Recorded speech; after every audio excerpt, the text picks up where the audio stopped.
ORR వెలుపల pharma క్లస్టర్లు నిర్మిస్తామన్న Bhatti. నగరం ఫార్మాకి కేంద్ర బిందువన్న కోమటిరెడ్డి శ్రీధర్ బాబు. జిహెచ్ఎంసీ బీఆర్ఎస్ కార్పొరేటర్ల భేటీకి 6 ఎమ్మెల్యేల డుమ్మా.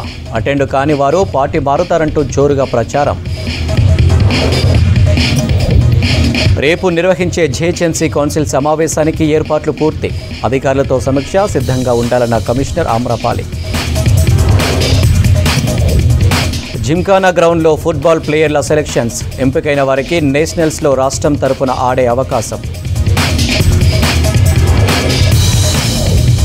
నటుడు రాజ్ తరుణ్ మోసం చేశాడని యువతి కంప్లైంట్. పెళ్లి చేసుకునే ప్రసక్తే లేదు, లీగల్గా వెళ్తానన్న సినీ హీరో.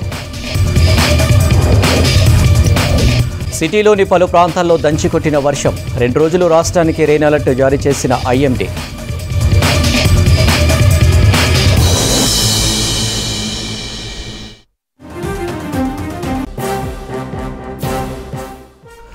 ప్రభుత్వ ఉద్యోగాల విషయంలో కృత నిశ్చయంతో ఉన్నామన్నారు ముఖ్యమంత్రి రేవంత్ రెడ్డి.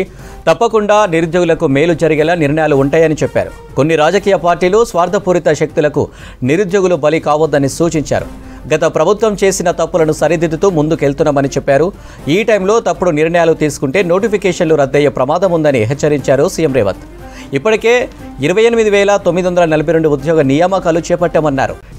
ఏళ్లుగా పెండింగ్లో ఉన్న గ్రూప్ 1, గ్రూప్ 2, గ్రూప్ 3 నియామకాలకు ఉన్న కోర్టు చిక్కులన్నింటినీ అధిగమించామన్నారు రేవంత్. జాబ్ క్యాలెండర్ ప్రకారం పోటీ పరీక్షలు నిర్వహించి ఉద్యోగాలు భర్తీ చేసేందుకు ప్రయత్నిస్తున్నామని చెప్పారు. బడ్జెట్ సమావేశాల్లోనే చర్చించి జాబ్ క్యాలెండర్ విడుదల చేస్తామన్నారు సీఎం. నిరుద్యోగుల సమస్యలపై నేతలతో సీఎం రేవంత్ సమావేశమయ్యారు. దీనిపై మరిన్ని డీటెయిల్స్ యాదగిరి అందిస్తారు. యాదగిరి, నిరుద్యోగుల ఆందోళనపై సీఎం కీలక ప్రకటన చేశారు. అప్డేట్స్ ఏంటి?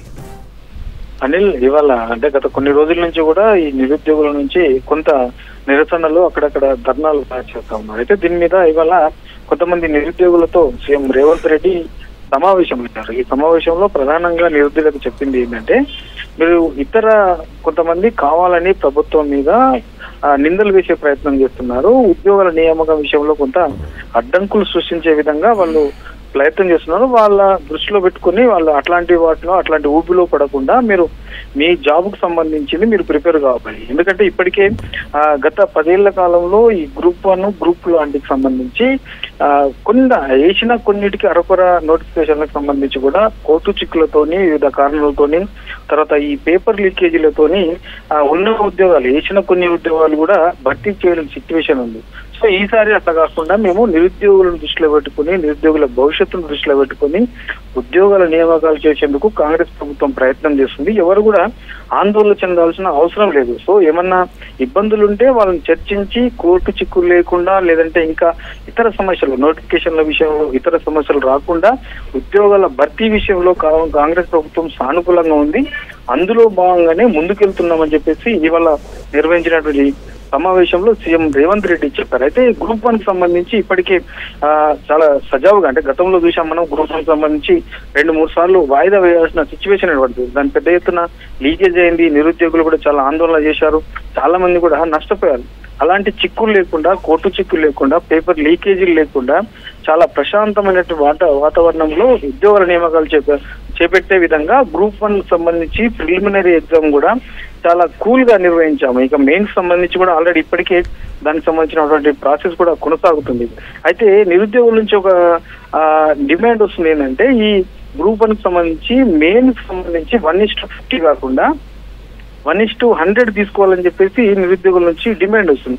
ఒకవేళ నిరుద్యోగులు చెప్పినట్లుగానే ఈ 1:50 కనుక తీసుకుంటే అది మళ్ళీ కోర్టు చిక్కుల్లో పడే అవకాశం ఉంటుంది. సో ఉన్న ఉద్యోగాలను కూడా నియమించే అవకాశం ఉండదు. సో నిరుద్యోగులు ఈ విషయంలో ఆలోచించాల్సిన అవసరం ఉంది. అవసరమైతే దీనికి కోర్టు చిక్కులు లేకుండా, లేదంటే ఎలాంటి ఇబ్బందులు తలెత్తకుండా ఉంటాయంటే ఆ దిశ కూడా ఆలోచిస్తామని కూడా సీఎం రేవంత్ రెడ్డి నిరుద్యోగులకు హామీ ఇచ్చారు. ఇక డిఎస్సికి సంబంధించి ఈ ఏదైతే ఈ గ్రూప్ 2 పరీక్ష, డిఎస్సి దగ్గర ఉన్నాయి. కొంత ప్రిపేర్ కావడానికి ఇబ్బంది అవుతుంది. ఏ ఎగ్జామ్స్ ఆ ఎగ్జామ్స్ ఒకేసారి రాయాలంటే కొంత ఇబ్బంది అయ్యే అవకాశం ఉంటుందని చెప్పేసి నిరుద్యోగులు సీఎం దృష్టికి తీసుకెళ్తారు. దీని విషయంలో ఆలోచించి ఇబ్బందులు రాకుండా అన్ని ఏదైతే ఈ నోటిఫికేషన్ ఇచ్చామో నోటిఫికేషన్ లో కూడా ఇబ్బందులు రాకుండా తగు చర్యలు తీసుకుంటారు. అవసరమైతే టీజీపీఎస్సీ కూడా ఈ విషయంలో ఒకసారి ఆలోచించాలని చెప్తామని చెప్పేసి సీఎం రేవంత్ రెడ్డి నిరుద్యోగులకు హామీ ఇచ్చారు. అయితే ఇప్పటి వరకు అంటే గతంలో ఉన్నటువంటి చిక్కులు లేకుండా, గత ప్రభుత్వ హయాంలో ఉన్నటువంటి ఇబ్బందులు లేకుండా చాలా సజావుగా కాంగ్రెస్ ప్రభుత్వం నిరుద్యోగుల విషయంలో చాలా సానుకూలంగా ఉంటుంది. ఏదైతే ఖాళీలు ఉన్నాయో ఆ ఖాళీల విషయంలో కూడా పూర్తి స్థాయిలో భర్తీ చేసే విధంగా ప్రభుత్వం ముందుకేస్తుంది. కాబట్టి సో ఎవరు కూడా ఆందోళన చెందాల్సిన అవసరం లేదు అని చెప్పేసి ఇవాళ నిర్వహించినటువంటి సమావేశంలో సీఎం రేవంత్ రెడ్డి నిరుద్యోగులకు హామీ ఇచ్చారు. ఇక జాబ్ క్యాలెండర్ విషయంలో కూడా అదే చెప్పారు. జాబ్ క్యాలెండర్ సంబంధించి ప్రతి ఏటా ఏ డిపార్ట్మెంట్ లో ఎన్ని ఖాళీలు ఉంటాయి, సో కేంద్ర ప్రభుత్వం సెంట్రల్ గవర్నమెంట్ నుంచి వచ్చే నోటిఫికేషన్లకు సంబంధించి, రాష్ట్ర ప్రభుత్వం విడుదల చేసే నోటిఫికేషన్లకు సంబంధించి ఇబ్బందులు రాకుండా అన్ని ఆలోచించి జాబ్ క్యాలెండర్ కూడా రిలీజ్ చేస్తాము, ఎవరు కూడా ఆందోళన చెందాల్సిన అవసరం లేదని చెప్పేసి ఇవాళ నిరుద్యోగులకు సీఎం రేవంత్ రెడ్డి భరోసా ఇచ్చారండి. Right Yadagiri, thank you.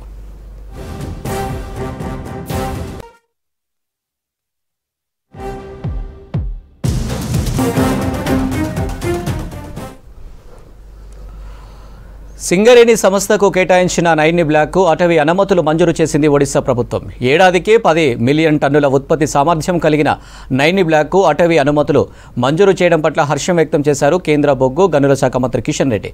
Odisha ప్రభుత్వ నిర్ణయంతో బొగ్గు ఉత్పత్తికి మార్గం సుగమమైందన్నారు కిషన్ రెడ్డి.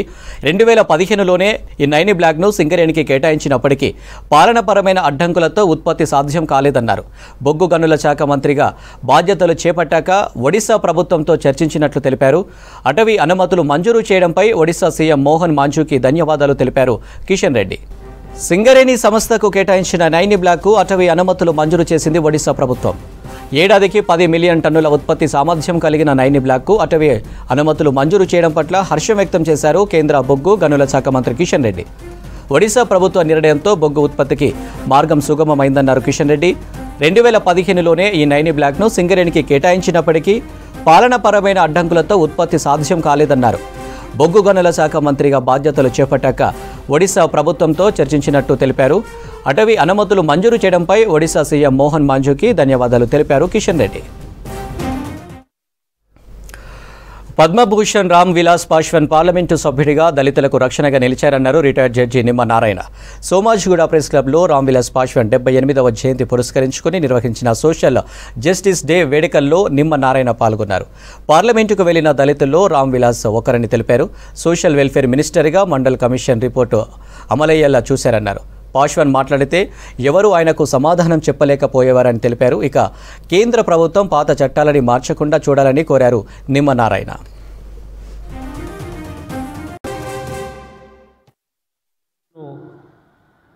సోషల్ జస్టిస్గా డిమాండ్ చేయడం చాలా మంచి సుదినం. వారికి ఆ జేగా అసలు డిక్లేర్ చేయాల్సి తీరిందే. మిత్రులారా, ఈ రాజ్యాంగం తర్వాత అతి ముఖ్యమైన చట్టాలు 3 చట్టాలు ఉన్నాయి. IPC, CrPC, evidence act. ఎందుకంటే జనమందరికీ ఇవి ఉపయోగపడే చట్టాలు, డే టు డే అందరికీ ఉపయోగపడే చట్టాలు. ఇలాంటి చట్టాల్ని, పాత చట్టాలని తీసేసి కొత్త చట్టాలని ఈ ప్రభుత్వం తీసుకొచ్చింది. ఈ నెలనే ఈ 1 జూలై నుంచి ఈ చట్టాలు అమల్లోకి వచ్చాయి. అంటే పాత చట్టాలు పూర్తిగా పోలేవు. పాత కేసులకి 30 జూన్ కంటే ముందు రిజిస్టర్ అయిన కేసులకు పాత చట్టాలే అమల్లో ఉంటాయి.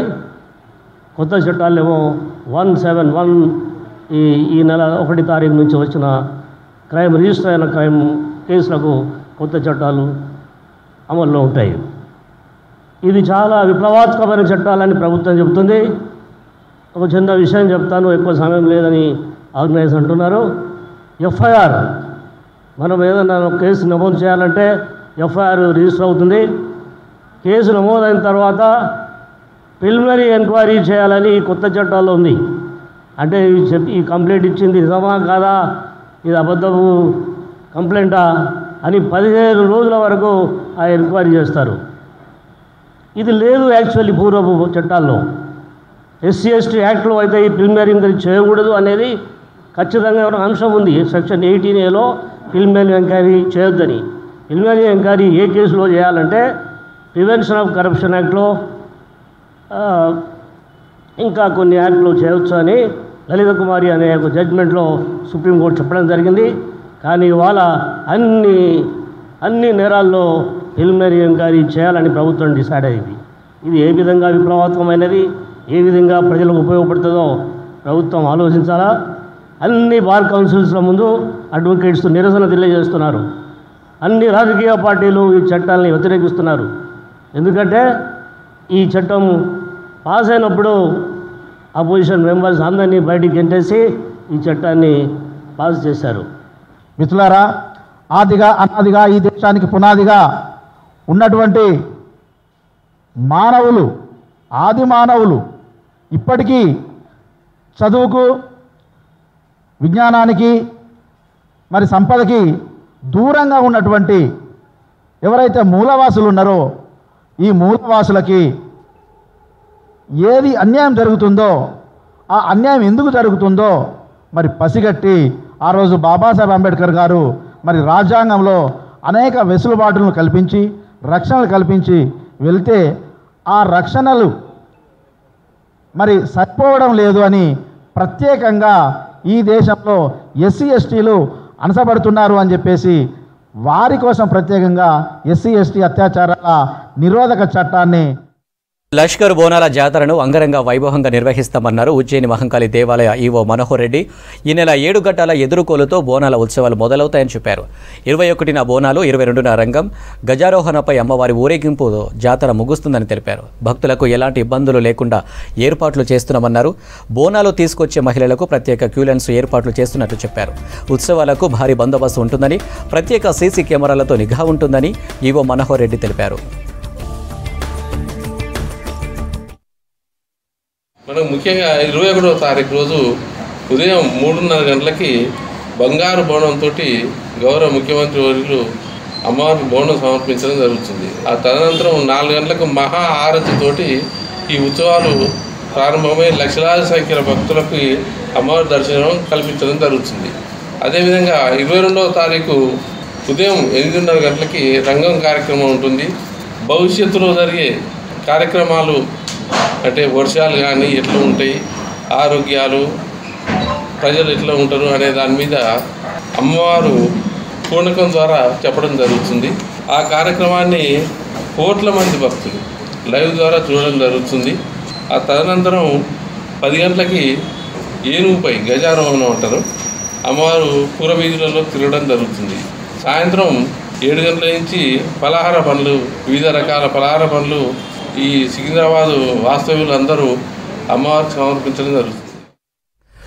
సికింద్రాబాద్ ప్రభుత్వ పాఠశాలలో విద్యార్థులు వృద్ధి రేటు సాధించాలంటే స్వచ్ఛంద సంస్థలు ముందుకు రావాలన్నారు అమ్మ ఫౌండేషన్ చైర్మన్ డిప్యూటీ సీఎం సతీమణి Mallu Nandini. Secunderabad cantonment Sikh village Mudfort ప్రభుత్వ పాఠశాలలో బ్రైట్ ఫ్యూచర్ ఆర్గనైజర్ అనేది స్వచ్ఛంద సంస్థ ఏర్పాటు చేసిన కంప్యూటర్ ల్యాబ్ను ప్రారంభించారు మల్లు నందిని. విద్యార్థులకు విద్యతో పాటు అన్ని రంగాల్లో రాణించాలన్నారు. కంప్యూటర్ విద్యతో కూడా రాణిస్తే ఫ్యూచర్లో మంచి అవకాశాలు వస్తాయన్నారు. వాడిన కంప్యూటర్స్ను పడేయకుండా తమకు ఇస్తే విలేజ్ ప్రాంతాల్లో ఉండే పేద విద్యార్థులకు అందిస్తామని తెలిపారు బ్రైట్ ఫ్యూచర్ నిర్వాహకులు. ప్రతి ఒక్క గవర్నమెంట్ కాలేజ్లో, స్కూల్స్లలో పిల్లలకి కూడా చాలా బేసిక్ చిన్నప్పుడు ఉన్నప్పుడే ఈ కంప్యూటర్ నాలెడ్జ్ని ఇవ్వాలి, కంప్యూటర్ ఎడ్యుకేషన్ వాళ్ళకి ఇవ్వాలి అని ఉద్దేశంతో ఈ బ్రైట్ చైల్డ్ అనే ఫౌండేషన్ పెట్టి వాళ్ళు కంపెనీస్ ఉంటాయి, మల్టీనేషనల్ కంపెనీస్ ఉంటాయి కదా, వాళ్ళ దగ్గర నుంచి ఈ కంప్యూటర్స్ ఒక 2 సంవత్సరాలు వాళ్ళు వాడి తీసేసి కొత్త రీప్లేస్ చేస్తారు. వాళ్ళ దగ్గర నుంచి ఆ కంప్యూటర్స్ తీసుకొచ్చి ఈ గవర్నమెంట్ స్కూల్స్లో ఇది పెట్టేసి కంప్యూటర్స్ పెట్టి ఇక్కడ ఉన్న పిల్లలకి ఈ కంప్యూటర్ ఎడ్యుకేషన్ ఇప్పించాలని ఇది ఇచ్చేసారు. ఇది ఒక మంచి కాజ్ కోసం. రేపు రాబోయే రోజుల్లో ప్రతి ఒక్కటి కంప్యూటర్స్తోనే ఉంటుంది. ఇప్పుడున్న పోటీపడే ప్రపంచంలో కూడా వాళ్ళు కూడా ప్రపంచాల్లో పోటీ పడాలంటే కంప్యూటర్స్ అవసరం.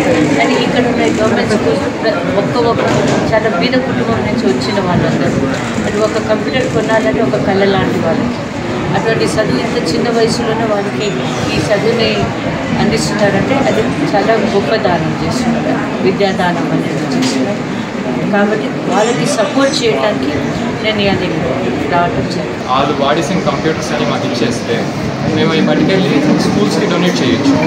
డొనేట్ చేస్తే ఇంకా మా సాఫ్ట్వేర్ ఇంజనీర్స్ ఉంటారు కదా మా కంపెనీస్లో, అన్ని మిగతా కంపెనీస్ మా కంపెనీ అందరం కూడా కలిసి ఒక వాలంటీర్ టీమ్ కింద ఫామ్ అయ్యి ఈ స్కూల్స్కి వెళ్ళి మేము ఎడ్యుకేట్ చేద్దాం అనేది మా ప్లాన్ అనమాట. ఆ విధంగానే మేడం గారిని ఇన్వైట్ చేసాం. మేడం కూడా బాగా చాలా సపోర్టివ్గా ఉన్నారు. మేమందరం జగద్గిరిగుట్ట అక్రమ సంబంధం హత్య కేసులో నిందితులు అరెస్టు చేసి రిమాండ్కు తరలించినట్టు తెలిపారు బాలనగర్ జోన్ డీసీపీ సురేష్ కుమార్. జగద్గిరిగుట్ట వెంకటేశ్వర నగర్లో నివాసం ఉండే అనిల్ కుమార్ భార్య భాగ్యలక్ష్మి మల్లేష్ అనే వ్యక్తితో అక్రమ సంబంధం పెట్టుకుందని తెలిపారు. భాగ్యలక్ష్మి అక్రమ సంబంధంపై భర్త అనిల్ కుమార్ నిలదీయడంతో ప్రియుడు మల్లేష్తో కలిసి మద్యం మత్తులో ఉన్న అనిల్ కుమార్ను హత్య చేసినట్టు తెలిపారు. వీరిద్దరికీ సహకరించిన మల్లేష్, నరసింహ, రాజు, నవీన్ తిరుపతిలను అరెస్టు చేసి రిమాండ్కు తరలించినట్టు తెలిపారు. స్టేషన్కి ఒక కంప్లైంట్ వచ్చింది. ఒక వ్యక్తి 30 సంవత్సరాలు ఉన్న ఒక వ్యక్తి హత్య చేయబడనే సమాచారం వచ్చింది. దాని ప్రకారం మా పోలీసు వారు వెళ్ళగా అక్కడ గాజుల అనిల్ కుమార్ అనే ఒక 30 సంవత్సరాల వ్యక్తి ఆయన ఇంట్లోనే శవంగా పడున్నాడు. దానికి సంబంధించి అప్పటికి మనకి క్లూస్ రాలేదు, ఎవరు చేశారు, ఎలా చేశారు అనేది. అది కానీ దాన్ని మర్డర్ కేసు కింద రిజిస్టర్ చేయడం జరిగింది. 28వ తారీఖు అతను ఆ రోజు మధ్యాహ్నం నుంచి తాగుతూ ఉండటంతో ఈవిడ A3 and A4, A2, A3, A4 ఈ నలుగురికి సమాచారం ఇస్తే వాళ్ళు ఇంకొక A5 అండ్ A6 వీళ్ళకి రాజు అండ్ సంజయ్ వాళ్ళు కూడా లోకల్ వాళ్ళే, వాళ్ళని కూడా ఇవాళ రేపట్లో అరెస్ట్ చేస్తాము. వాళ్ళ సహకారం తీసుకొని ఇతన్ని ఆ తాగే దగ్గరే అతనితో పాటుగా తాగుతున్నట్టుగా చేసి ఆ తాగే దగ్గర ఆ బీరు బాటిల్ తోటి అతని నెక్ మీద, చెస్ట్ మీద పొడిచి హత్య చేయడం జరిగింది. హత్య చేసిన తర్వాత మళ్ళీ ఏమీ తెలియనట్టుగానే వీళ్ళందరూ మళ్ళీ ఆ కృష్ణవేణికి వాళ్ళ కొడుక్కి వాళ్ళకి ఇన్ఫర్మేషన్ ఇవ్వడం జరిగింది. కానీ మనకు వచ్చిన సమాచారం మేరకు మన పోలీస్ స్టేషన్లో SHO అండ్ DI, SIs వీళ్ళందరూ సమాచారం తీసుకొని తర్వాత మనకున్నటువంటి ప్రాథమిక ఈ నెల 7న శ్రీ జగన్నాథ రథయాత్ర 2024 ఉత్సవం నిర్వహిస్తున్నట్టు తెలిపారు కూకట్పల్లి ఇస్కాన్ శాఖ అధ్యక్షులు మహేష్ దాస. International society for Krishna consciousness ISKCON Kukatpally శాఖ ఆధ్వర్యంలో రథయాత్ర నిర్వహిస్తున్నట్టు తెలిపారు. ఆదివారం మధ్యాహ్నం 2:30 నిజాంపేట శ్రీ మైసమ్మ ఆలయం నుంచి కూకట్పల్లి హుడా ట్రక్ పార్కింగ్ వరకు రథయాత్ర ఉంటుందని చెప్పారు. రథయాత్రలో పాల్గొనేందుకు వేలాది మంది భక్తులు తరలి వస్తారని తెలిపారు. అమెరికా, దక్షిణాఫ్రికా, రష్యా, ఉక్రెయిన్ నుంచి 12 మంది బృందాలు వస్తారని తెలిపారు మహేష్ దాస. 7th జూలై తేదీన ఈ కూకట్పల్లి ప్రాంతంలో కూకట్పల్లి నిజాంపేట్ మైసమ్మ గుడి నుంచి శ్రీ జగన్నాథ స్వామి రథయాత్ర బయలుదేరుతున్నాం. సో ప్రతి ఒక్కరికి నేను విన్నపం పెడతాము, ప్రతి ఒక్కరు వచ్చి పాల్గొనండి, జగన్నాథ స్వామిని రథ లాగండి, జగన్నాథ స్వామిని దర్శనం తీసుకోండి. చీఫ్ గెస్ట్గా గడ్డం ప్రసాద్ గారు, అసెంబ్లీ స్పీకర్ తెలంగాణ, ఆయన కూడా పాల్గొంటున్నారు. సో మీరందరూ కూడా అందరితో ఒకటే విజ్ఞప్తి ఏంటంటే అందరూ కూడా పాల్గొవాలా. ఇది చాలా పెద్ద ఒక festival. 70,000 to 1 lakh people will participate. So అందరూ కూడా పార్టిసిపేట్ చేస్తే అందరికీ ఆశీర్వాదం లభిస్తుంది. సో మన జనరేషన్లో ఇది చాలా తగ్గిపోయింది, పెద్దవాళ్ళే ఎక్కువగా దేవుడిని నమ్మడం జరుగుతుంది. సో నా విన్నపం ఏంటంటే చిన్న వయసు పిల్లలు కూడా పార్టిసిపేట్ చేస్తే వాళ్ళకి వచ్చే ఏమైనా ఆపదల్లో ఉంటే అవి కూడా శాంతంగా అవి ఎదుర్కొంటారని నేను నమ్ముతున్నాను. I was really inspired with Jagannath Yatra, which I am invited by Mahashinga Prabhu over the 3rd year. It is really excited occasion. देखिए ये पूरा विश्व के लिए फेस्टिवल, लेकिन तेलंगाना में मुझे लग रहा है जगन्नाथ जी का भक्ति बहुत ज़रूरत है. ठीक है, जगन्नाथ जी सबका हृदय कमाल करेगा, पवित्र करेगा, क्योंकि यहाँ के लोग विशेष हैदराबाद में काफ़ी व्यस्त हैं. वैसे हमको नहीं लग रहा हम इंडिया में हो, हमको लग रहा हम अमेरिका में आ गए. ठीक है, आपका जगह खूब सुंदर है और लोग इतना अपने काम पे व्यस्त हों, अपने कार्य में व्यस्त, अपने बिजनेस में व्यस्त, जो इस चीज़ के लिए लोग विचार भी नहीं कर पा रहे. సినీ హీరో రాజ్ తరుణ్పై ఫిర్యాదు చేసింది లావణ్య అనే యువతి. రిలేషన్షిప్లో ఉన్నానని, తనకు ఇప్పుడు బెదిరింపు కాల్స్ వస్తున్నాయని నార్సింగ్ పోలీస్ స్టేషన్లో కంప్లైంట్ చేసింది. కేసు నమోదు చేసి దర్యాప్తు చేస్తున్నామంటున్న నార్సింగ్ సే హరికృష్ణతో Ajay face to face. Hero Raj Tarun తనను మోసం చేశాడు, తనతో రిలేషన్లో ఉండి ఉన్నపాటున తనను నెగ్లెక్ట్ చేస్తున్నాడు అంటూ లావణ్య అనే ఒక యువతి నార్సింగి పోలీసులను ఆశ్రయించి ఫిర్యాదు చేసింది. అసలు ఈ కంప్లైంట్ సంబంధించి దర్యాప్తు ఏ విధంగా కొనసాగుతుంది అనేది మాట్లాడేందుకు నార్సింగి ఇన్స్పెక్టర్ హరికృష్ణ మనతో పాటు ఉన్నారు. అసలు ఈ లావణ్య రాజ్ తరుణ్ హీరో వీళ్ళిద్దరి మధ్య రిలేషన్ ఎంతకాలంగా ఉంది, అసలు ఆమె కంప్లైంట్లో బ్రీఫ్ చేసింది ఏంటి? లావణ్య అనే ఉమెన్ మా దగ్గర పిటిషన్ ఇవ్వడం జరిగింది రాజ్ తరుణ్కి అగెనెస్ట్గా. ఆయన అబో వీళ్ళిద్దరు కలిసి ఒక 10 years అబో రిలేషన్లో ఉన్నట్టుగా, ఆ తర్వాత ఈమెను రీసెంట్గా నెగ్లెక్ట్ చేయడము, తర్వాత వేరే అమ్మాయితో ఉంటున్నాడు, అమ్మాయితో సినిమాలు చేస్తున్నాడు, వేరే వేరే సిటీస్కి ఇద్దరు కలిసి ట్రావెల్ చేస్తున్నారు. సో నాకు రాజ్ తరుణ్తో నేను ఉండాలి, నాకు ఆయన కావాలి. అండ్ ఈ అమ్మాయి ఎవరైతే ఉన్నారో ఆ అమ్మాయి కానీ అమ్మాయి ఫ్యామిలీ మెంబర్స్ కానీ ఈమెని లావణ్యాన్ని థ్రెటన్ చేస్తున్నారు అన్నట్టుగా ఒక పిటిషన్ ఇచ్చింది. దానికి ఆమె సరైన ఎవిడెన్స్ అది ఏమన్నా ఉంటే మేము దాని ప్రకారము ఫర్దర్గా ముందుకెళ్ళి అది ఎంక్వైరీ అవ్వచ్చు, ఇన్వెస్టిగేషన్ అవ్వచ్చు, యాజ్ పర్ ప్రొసీజర్ ఏముందో అది ఫాలో అవుతూ ముందుకెళ్తాం. సేమ్ అదే కంప్లైంట్లో ఆమెనే ఒక పాయింట్ కూడా రేజ్ చేసింది. రాజ్ తరుణ్ తనని దూరం పెడుతున్నాడు, అప్పటి నుండి నేను వెంటపడుతుంటే తనకి కొందరు నుండి థ్రెట్ ఉంది, రాజ్ తరుణ్ వదిలేయాలంటూ కూడా కొందరు బెదిరిస్తున్నారు అనేది కూడా ఆమె కంప్లైంట్లో చాలా క్లియర్గా పేర్కొంది. అసలు ఆ థ్రెట్ ఉన్నది ఎవరితో అనేది ఏమైనా మెన్షన్ చేసిందా, మీకు ఏమైనా చెప్పిందా? అదే ఆ అమ్మాయి ఎవరైతే ఉన్నారో ఆ అమ్మాయి వాళ్ళ ఫ్యామిలీ మెంబర్స్ అనే చెప్తున్నారు. దానికి సంబంధించిన ఎవిడెన్స్ మాకు ప్రాపర్గా ఇస్తే మేము కూడా ప్రాపర్గా దాన్ని ఫాలోఅప్ చేసి ఫర్దర్గా ప్రొసీడ్ అవుతాం. అసలు ప్రైమరీగా ఈ లావణ్య అనే అమ్మాయికి రాజ్ తరుణ్కి పరిచయం ఎక్కడ స్టార్ట్ అయింది, అసలు ఈమె ప్రొఫెషనల్గా ఏం చేస్తుంటుంది, వీళ్ళిద్దరి మధ్య ఏ విధంగా రిలేషన్ స్టార్ట్ అయింది ఫస్ట్? అవన్నీ మేము ఇంకా ఇన్వెస్టిగేషన్ చేయలేదు.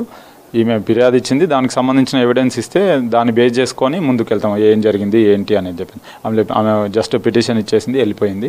ఫర్దర్గా మేము అది ఎంట్రీ పెట్టుకొని ఎంక్వైరీ చేస్తాము. ఆమెను మళ్ళీ పిలిపించడము, స్టేట్మెంట్ రాసుకోవడము, ఏం జరిగింది ఏంటి ఎంక్వైరీ చేయడం చేస్తాం. అది గతంలో ఇదే లావణ్య డ్రగ్స్ సంబంధించిన కేసులో కూడా ఇరుక్కున్నది, దాని తర్వాత జైలుకు పోయింది. 45 days తర్వాత మళ్ళీ బయటకు వచ్చిన పరిస్థితి. ఈ డ్రగ్స్ వ్యవహారంలో కూడా తనని ఉద్దేశపూర్వకంగానే రాజ్ తరుణ్ ఇరికిచ్చాడు అనే కామెంట్స్ కూడా లావణ్య ప్రస్తుతం చేస్తుంది. దానికి సంబంధించి అంటే ఆ కేసులో నిజంగానే ఏమైనా ఇరికించే ప్రయత్నం ఏమైనా జరిగినట్లు మీరు ప్రైమరీగా ఎస్టాబ్లిష్ చేసుకున్నారు? దాంట్లో NDPS కేసులో ఆమె రిజిస్టర్ అవ్వడము, ఇక్కడ నుంచి రిమాండ్ చేయడం వాస్తవమే. దాంట్లో as per procedure remand report ఎవరికి సబ్మిట్ చేయాలి ఏంటనేది అది ఇన్వెస్టిగేషన్లో భాగము. ఇన్వెస్టిగేషన్ భాగంగా మేము అది కోర్టుకు సమర్పించాల్సి ఉంటుంది. కోర్టుకు సమర్పించాం రిమాండ్ రిపోర్టు. అది ఫర్దర్ ప్రాసెస్ కోర్టులో ఉంటుంది, అది జరుగుతుంది. ఇప్పుడు రాజ్ తరుణ్ కూడా ఆ రిలేషన్ మెయింటైన్ చేయడం వాస్తవమే. కొన్ని ట్రిప్స్కి కూడా బయటికి వెళ్ళాము, కలిసి ఉన్నాము, ఒకే ఇంట్లో ఉన్నాము. కానీ ఈమె డ్రగ్స్ తీసుకోవడము, ఆ డ్రగ్స్ తీసుకోవద్దు అని నేను పదే చెప్తున్న కారణంగానే నన్ను ఏదైతే ఈ విధంగా నా పేరుని కావచ్చు, నాకున్న ఇమేజ్ని డ్యామేజ్ చేసే ప్రయత్నం లావణ్య చేస్తుందని కామెంట్ చేస్తున్నాడు. అంటే ఈమె ఏం చెప్తున్నది దానికి సంబంధించి? అంటే కేవలం ఆమెని డ్రగ్స్ తీసుకోవద్దు, మంచిగా ఉండు అని రాజ్ తరుణ్ నేను చెప్తే ఆమె వినట్లేదు అనేది ఆయన అంటున్నాడు. కానీ ఈమె మాత్రం ఇమేజ్ డ్యామేజ్ చేసే ప్రయత్నం చేస్తుందనే కామెంట్స్ కూడా కేసు సంబంధించి తెరపైకి వస్తున్నాయి. అవన్నీ మాకు అంటే ఈమె ఇచ్చిన ఫిర్యాదులో అవన్నీ లేవు. మాకు ఫిర్యాదు ఇచ్చిన అలిగేషన్స్ ఏమున్నాయి, it is true or not అనేదే మా పని. వాళ్ళిద్దరి మధ్యలో రిలేషన్ ఏముంది, ఆయనకి ఎవరికి మధ్యలో రిలేషన్ ఉంది అనేది మాకు ఇచ్చిన ఫిర్యాదుకు అంత కరెక్ట్ కాదేమో అనిపించింది. యాజ్ పర్ ప్రొసీజర్ ఏముందో ఆమె ఎవిడెన్స్ ఇస్తే దాన్ని బట్టి ఫర్దర్గా ప్రొసీడ్ అవుతుంది. ఇప్పటికే రాజ్ తరుణ్ని నార్సింగి పోలీసులు విచారణకు హాజరు కావాలని పిలిచారు అనే ఒక కామెంట్స్, అలాంటి వాదనలు కూడా తెరపైకి వస్తున్నాయి. నిజంగానే మీరు ఈమె కంప్లైంట్ రేజ్ చేసిన తర్వాత రాజ్ తరుణ్తో మీరు మాట్లాడారా? రాజ్ తరుణ్ని విచారణకు హాజరు కావాలని మీరు ఏమైనా చెప్పారా పోలీసుల నుండి? లేదండి, లేదు. ఆమె ఎవిడెన్స్ ఇస్తేనే మేము ఫర్దర్గా ప్రొసీడ్ అయ్యేది. ఆమె పిటిషన్ ఇచ్చింది, మేము ఎవిడెన్స్ కలెక్ట్ చేయాల్సింది. ఆమె ఎవిడెన్స్ ఇస్తే ఆ ఎవిడెన్స్ని బేస్ చేసుకొని ఫర్దర్గా ప్రొసీడ్ అయ్యి. ఇప్పుడు ఇన్ కేసు రాజ్ తరుణ్ కూడా ఆమె మీద చాలా ఎలిగేషన్ చేస్తున్నాడు, తాను కూడా కేసు పెడతాను, లీగల్గా వెళ్తాను అనే ఆలోచనలో కూడా ఉన్నాడు తెలుస్తుంది. ఒకవేళ రాజ్ తరుణ్ కూడా కంప్లైంట్ రైజ్ చేస్తే రెండింటి బేస్ చేసుకొని ఇన్వెస్టిగేషన్ చేస్తారా? Everyone has right to give complaint. ఆయన కంప్లైంట్ ఇస్తే ఆయన కంప్లైంట్ ఆయన ఏం అలిగేషన్ చేస్తాడు ఏందనేది చూసి ఫర్దర్గా ప్రొసీడ్ అవుతాం, అంతే. ఇది మొత్తానికి ఆ కేసు సంబంధించి ఆ కంప్లైంట్ అయితే రేజ్ అయింది. లావణ్య అనే యువతి నుండి కంప్లైంట్ రిసీవ్ చేసుకున్నాము, దానికి సంబంధించి ఎవిడెన్స్ కలెక్ట్ చేస్తున్నాము. ఎవిడెన్స్ కలెక్ట్ చేస్తున్న తర్వాత ఆ కేసు సంబంధించిన ఆ పరిణామాలు అనుకోవచ్చు, లేకపోతే అవసరమైతే రాజ్ తరుణ్ని పిలవాలన్నా విచారణకి లేదా అనేది ఆ ఎవిడెన్స్ ఆఫ్ కలెక్షన్ పూర్తయిన తర్వాత ఒక క్లారిటీ వస్తుంది అనేది నార్సింగి పోలీసులు చెప్తున్నారు. హైదరాబాద్లోని టీజీపీఎస్సీ ఆఫీస్ ముట్టడికి బీజేవైఎం నిరుద్యోగ జేఏసీ నేతలు పిలుపునిచ్చారు. చెలో టీజీపీఎస్సీ పేరుతో ఆందోళనకు సిద్ధమయ్యారు.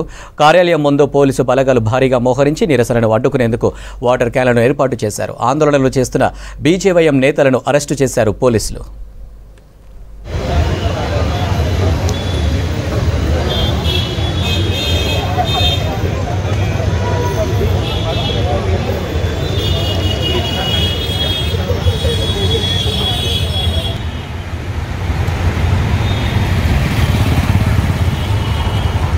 జీహెచ్ఎంసీలో మహిళల అధికారుల పాలన కొనసాగుతుంది. మేయర్, డిప్యూటీ మేయర్, కమిషనర్ నుంచి అడిషనల్ కమిషనర్ల వరకు అందరూ మహిళా అధికారులే. జీహెచ్ఎంసీ చరిత్రలోనే గతంలో ఎప్పుడూ లేని విధంగా మహిళల ఆధ్వర్యంలో బల్దియా నడుస్తుంది. అయితే వారి మార్కు పనితనం కనబరుస్తారని ఆశిస్తున్నారు సిటీ జనం.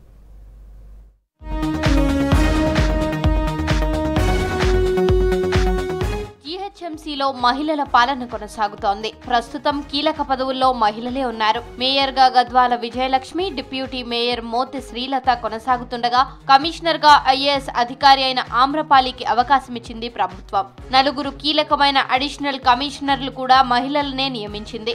ఐటీ, రెవెన్యూ శాఖలకు అధిపతిగా అడిషనల్ కమిషనర్ గా స్నేహ శబరీష్ ఐఏఎస్ ఆఫీసర్ ఉండగా, హెల్త్ అడిషనల్ కమిషనర్ గా పంకజ, ఫైనాన్స్ అడిషనల్ కమిషనర్ గా Geetha Radhika, admin additional commissioner గా Nalini Padmavathi, urban biodiversity additional commissioner గా సునందర్ రెడ్డి కొనసాగుతున్నారు. బల్దియాలో కీలకమైన పదవుల్లో మహిళలే ఉన్నారు. వారి పనితీరు ఎలా ఉంటుంది, ఎలాంటి మార్కులు వేయబోతున్నారు అనే చర్చ జరుగుతోంది. ఇప్పటి వరకు ఇలా ఇంతమంది మహిళలు ఈ పదవుల్లో లేరు.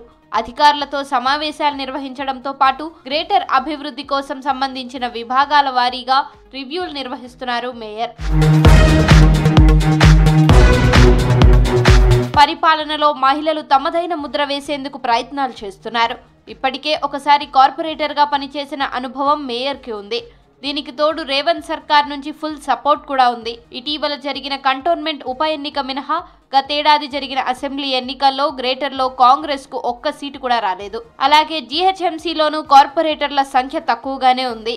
గ్రేటర్ ఎన్నికలలోపు అభివృద్ధి చేస్తే అత్యధిక సీట్లు వచ్చే అవకాశం ఉందంటున్నారు కాంగ్రెస్ నేతలు. కమిషనర్ గా బాధ్యతలు చేపట్టిన ఆమ్రపాలి పనులపై ఫోకస్ పెట్టారు. గతంలో ఇక్కడ అడిషనల్ కమిషనర్ గా పనిచేసిన అనుభవం కూడా ఆమెకు ఉంది. దీనికి తోడు కలెక్టర్ గా పనిచేయడం, కేంద్ర సర్వీసుల్లో కూడా విధులు నిర్వహించడంతో పాటు పలు కీలక పదవుల్లో చేసిన అనుభవం ఉంది. ప్రభుత్వం కూడా ఎంతో నమ్మకంతో కీలకమైన బాధ్యతలను ఆమ్రపాలికి అప్పగించింది. సీఎం ప్రతిష్టాత్మకంగా తీసుకున్న మూసీ డెవలప్మెంట్ బాధ్యతలను కూడా ఆమ్రపాలికి అప్పగించింది ప్రభుత్వం. గ్రేటర్ హైదరాబాద్ డెవలప్మెంట్ లో మేయర్, కమిషనర్, అడిషనల్ కమిషనర్ల బాధ్యత కీలకమైంది. బల్దియాలో అడిషనల్ కమిషనర్లు 12 మంది ఉండగా 5 మహిళా అధికారులు ఉన్నారు. నగరం అభివృద్ధికి మరింత కృషి చేస్తారని ఆశిస్తున్నారు సిటీ జనం.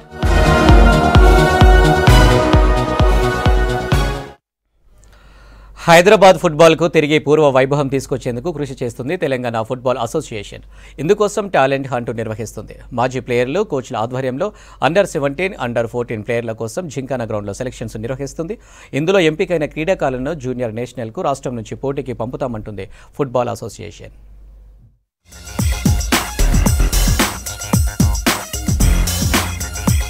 ఒకప్పుడు అంతర్జాతీయ ఫుట్బాల్ క్రీడాకారులకు వేదిక మన భాగ్యనగరం. సిటీలో ఆ ఆటకు ఇప్పటికీ ఫుల్ క్రేజ్ ఉంది. అయితే గత ప్రభుత్వ నిర్లక్ష్యంతో సౌకర్యాలు కల్పించకపోవడంతో వెనకబడింది. అలాంటి స్పోర్ట్స్ కి పూర్వ వైభవం తీసుకొచ్చేందుకు కృషి చేస్తోంది తెలంగాణ ఫుట్బాల్ అసోసియేషన్. టాలెంట్ ఉన్న ప్లేయర్ల కోసం ఓపెన్ సెలక్షన్స్ నిర్వహిస్తోంది Telangana football association. Secunderabad Gymkhana ground లో జరుగుతున్న సెలక్షన్స్ కి 270 మందికి పైగా ప్లేయర్స్ హాజరయ్యారు. మంచి టాలెంట్ ఉన్నవారిని సెలెక్ట్ చేస్తామన్నారు. ఫుట్బాల్ క్రీడ మీద ఆసక్తి, టాలెంట్ ఉన్నవారు సెలక్షన్ లో పాల్గొనాలని కోరారు Telangana football association secretary GP Phalguna. Happy అండి, పిల్లలు చాలా మంది ఫుట్బాల్ ఎరీనాలో ఇన్వాల్వ్ అవుతున్నారు. That is very happy. Twin cities బాయ్స్నే సెలెక్షన్ చేస్తున్నాం. 6-7 కోచెస్ పెట్టి చేస్తున్నాము. మీరు గమనిస్తున్నారు, 200 బాయ్స్, 200 and change బాయ్స్ వస్తున్నారు. టఫ్ టైం అంటే అందరికీ ఛాన్స్ ఇవ్వాలి కంపల్సరీ. మా ప్రెసిడెంట్, చైర్మన్ మాకంత ఏంటంటే ఫుట్బాల్ ఎవరు మిస్ చేయొద్దు పిల్లల్ని అని. సో ఇది 4-5 days చేసి ఆ తర్వాత కొద్దిగా స్క్రీనింగ్ చేసిన తర్వాత మళ్ళీ డిస్ట్రిక్ట్ బాయ్స్ని కూడా పిలిచి వాళ్ళకి కూడా క్యాంప్ చేసి చేయాలా. ప్రతిభ ఉన్న 40 నుంచి 50 మందిని ఎంపిక చేసి 20 రోజుల పాటు అంతర్జాతీయ కోచ్ల సమక్షంలో స్పెషల్ స్క్రీనింగ్ చేస్తామన్నారు ఫల్గుణ. ఇందులో నుంచి 22 మంది ప్లేయర్స్ ని ఎంపిక చేసి త్వరలో గౌహతిలో జరిగే జూనియర్ నేషనల్స్ కి రాష్ట్ర టీం ని పంపిస్తామన్నారు. సెలక్షన్ ప్రాసెస్ ఎలా జరుగుతుంది? అవుట్ ఆఫ్ 230 to 250 స్ట్రెంత్ వచ్చింది. సో మేము as a coaches so the team is there. So మీ ఇందులో నుంచి టెక్నికల్ వైజ్ టాక్టికల్ వైజ్ ఎవరైతే బెటర్ ఉన్నారో వాళ్ళని ప్రాబబుల్స్లో సెలెక్ట్ చేస్తున్నాము. So comparison other states we are in the moderate. So problem లేదు. ఓన్లీ ప్రాబ్లం ఏమంటే resources. As secretary told, so we need more resources like grounds కానివ్వండి, లైక్ స్టేడియంస్ కానివ్వండి. So resources ఉంటే సో కోచింగ్ కూడా డెవలప్ చేయొచ్చు. Coaching develop చేయడం వల్ల ఏమవుతుందంటే you can compete easily with other teams like Bengal కానివ్వండి, గోవా కానివ్వండి, కేరళ కానివ్వండి. So you can easily compete. Football ని ప్రమోట్ చేసేందుకు ఇటీవల నేషనల్ క్యాంపులను సైతం హైదరాబాద్లోనే కండక్ట్ చేసింది తెలంగాణ ఫుట్బాల్ అసోసియేషన్. నగరంలో కురిసిన వర్షానికి పలు ప్రాంతాల్లో రోడ్లపై వర్షపు నీరు చేరింది. దీంతో ట్రాఫిక్ జామ్ కావడంతో వాహనదారులు ఇబ్బందులు పడుతున్నారు. వాహన రాకపోకలు స్లోగా నడుస్తున్నాయి. అత్యవసర పరిస్థితుల్లో మాత్రమే బయటకు రావాలని సూచిస్తున్న అధికారులు ఇప్పటికే గ్రౌండ్ లెవెల్లో డిఆర్ఎఫ్, మాన్సూన్ టీమ్స్ను రెడీగా ఉంచారు జీహెచ్ఎంసీ అధికారులు. సిటీలో రెయిన్స్, ట్రాఫిక్ సంబంధించిన మరింత సమాచారం అజయ్ అందిస్తారు.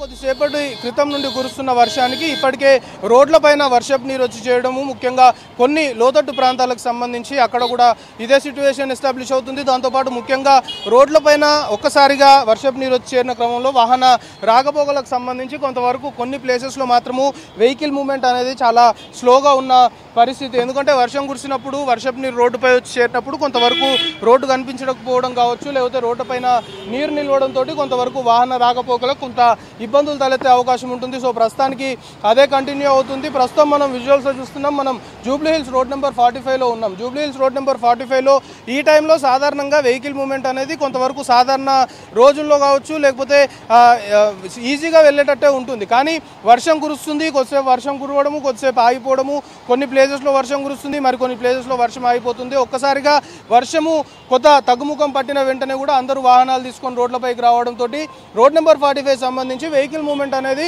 కాస్త స్లోగా ఉంది. బంపర్ టు బంపర్ మూవ్మెంట్ అనేది సాగుతుంది. సో ఇప్పటికే ట్రాఫిక్ సంబంధించిన అధికారులు అందరూ కూడా రోడ్లపైకి రావడము, ముఖ్యంగా ఈ విధంగా ట్రాఫిక్ సంబంధించి కంజెషన్ ఎక్కడైతే ఏర్పడుతుంది, ట్రాఫిక్ సంబంధించి వెహికల్ మూవ్మెంట్ స్లోగా ఉండి వాహనదారులు ఎక్కడైతే ఇబ్బందులు పడుతుంటారో అలాంటి ప్లేసెస్లో ట్రాఫిక్ సంబంధించిన అధికారులు ఇప్పటికే ఆన్ఫీల్డ్ రావడం జరిగింది. ఏదైతే ఉన్నతాధికారులు కూడా ఎప్పటికప్పుడు గ్రౌండ్ లెవెల్లో ఎవరైతే విధులు నిర్వహిస్తున్నారో వాళ్ళని ఎప్పటికప్పుడు కూడా మానిటర్ చేస్తున్న సిట్యుయేషన్ ప్రస్తుతం నెలకొంది. ముఖ్యంగా ఇటు జిహెచ్ఎంసీ, డిఆర్ఎఫ్ టీమ్స్తో పాటు పోలీస్ శాఖ, దాంతోపాటు విద్యుత్ శాఖకు సంబంధించి అధికారులందరూ కూడా అలర్ట్ అయిపోయారు. ముఖ్యంగా అధికారులు సంబంధించి ముఖ్యంగా ఒకటే అప్పీల్ చేస్తున్నారు, అనవసరంగా రోడ్లపైకి రావద్దు. ఎందుకంటే ఆల్రెడీ వర్షం కురుస్తుంది కాబట్టి వర్షం కురుస్తూ రోడ్లపైకి వాహనాలు తీసుకొని వస్తే ఇబ్బందులు పడే అవకాశం ఉంటుంది, ప్రమాదాలు జరిగే అవకాశం కూడా ఉంటుంది అనేది అధికారులు చెప్తున్నారు. ఇటు హైదరాబాద్ సంబంధించి హైదరాబాద్ ట్రాఫిక్ పోలీసులు పూర్తి స్థాయిలో ఎవరైతే వాహనదారులు ఉంటారో, రోడ్లపైకి ఎవరైతే వస్తుంటారో వాళ్ళకి ఒకటే సూచన చేస్తున్నారు. ఇప్పటికే హైదరాబాద్ సంబంధించి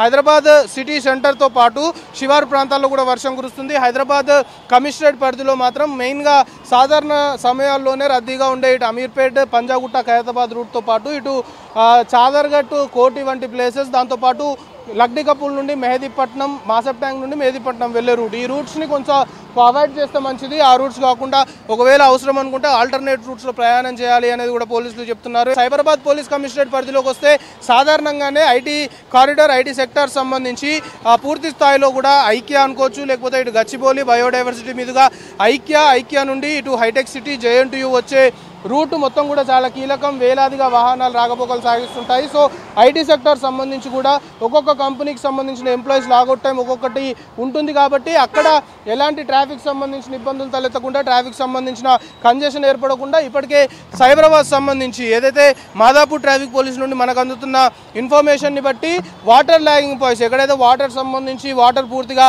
రోడ్లపై నిలుస్తుందో అలాంటి ప్లేసెస్ ఆల్రెడీ ఐడెంటిఫై చేశారు కాబట్టి అక్కడ వాటర్ నిలవకుండా వాటన్నిటిని కూడా క్లియర్ చేయడంతో పాటు ట్రాఫిక్ సంబంధించి కూడా ఎక్కడ ట్రాఫిక్ నిలవకుండా వాహన రాకపోకలకు సంబంధించి కాస్త స్లోగా జరుగుతాయి. ఎందుకంటే అందరూ ఒకేసారి బయటకు వచ్చినప్పుడు కొంతవరకు వాహనాలకు సంబంధించిన ఆ ట్రాఫిక్ కంజెషన్ ఏర్పడుతుంది. కానీ ట్రాఫిక్ వాహనాలు నిలిచిపోతే మాత్రం ట్రాఫిక్ సంబంధించిన సమస్య మరింత తీవ్రమవుతుంది. దాని ప్రభావం మిగతా రూట్స్ పైన కూడా పడే అవకాశం ఉంటుంది. కాబట్టి ట్రాఫిక్ ఎక్కడ కూడా నిలిచిపోకుండా, ట్రాఫిక్ జామ్ జరగకుండా వెహికల్ మూవ్మెంట్ స్లోగా ఉన్నప్పటికీ కూడా ముందుకు కదిలిస్తున్నారు. దాంతోపాటు ఆల్టర్నేట్ రూట్స్ని కొన్ని ప్లేసెస్లో ఎంచుకొని పెట్టుకొని అక్కడ వెహికల్ని డైవర్ట్ చేస్తున్న పరిస్థితి. సో మొత్తానికి వర్షము కురుస్తుంది కాబట్టి ప్రజలందరూ కూడా అప్రమత్తంగా ఉండాలి, అనవసరంగా బయటికి రావద్దు, అత్యవసరమైతేనే బయటికి రావాలి అనే సూచన కూడా అధికారులు చేస్తున్నారు. ఇప్పటికే అటు జిహెచ్ఎంసీ, డిఆర్ఎఫ్ టీమ్స్తో పాటు ఇతర శాఖలకు సంబంధించిన అధికారులందరూ కూడా అలర్ట్ అయిన పరిస్థితి కొంతవరకు ఏర్పడుతుందో. ట్రాఫిక్ పోలీసులు గ్రౌండ్ లెవెల్కి వచ్చారు, ఎక్కడికక్కడ వాహనాల్ని